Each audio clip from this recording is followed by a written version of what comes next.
first step is we can start two ways. We can start with a disease.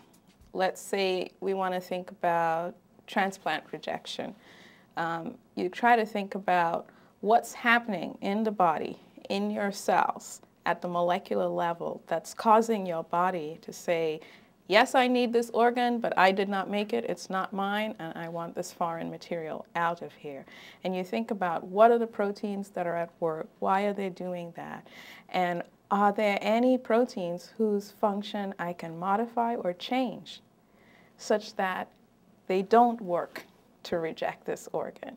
And so you start brainstorming. You're coming up with ideas. What might be happening? You're looking at what's known and trying to think about what are the points at which I can go to try to alter this and to figure it out. So that's where the basic process actually begins. I'll stay with the transplant rejection example. So this was an idea that one of our researchers in immunology came up with. Now, he saw a paper published about SCID. So SCID is an acronym for Severe Combined Immunodeficiency Syndrome. So most people know it as Bubble Boy disease. Two Bubble Boy movies, John Travolta in the 70s and the more recent one. And basically what's happening is that the immune system is not functioning. And there was a paper published about mice that had the SCID disease.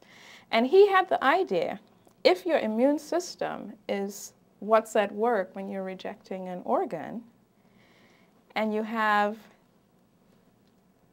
a disease where the immune system is not working, and we found out, because in this paper they identified a particular protein that wasn't functioning properly in those animals. So based on just what we call the phenotype, the symptoms of that disease, they were able to make a link between that protein and that function. So he thought, can we alter that protein's function in patients who might be receiving transplants to see if we can help them keep their organs, their transplanted organs, healthier and for a longer period of time.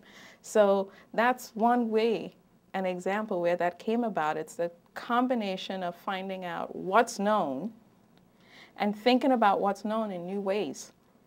You know, that there's the element of creativity. You go, what if? And what comes after is the light bulb. Like, what if we can do that?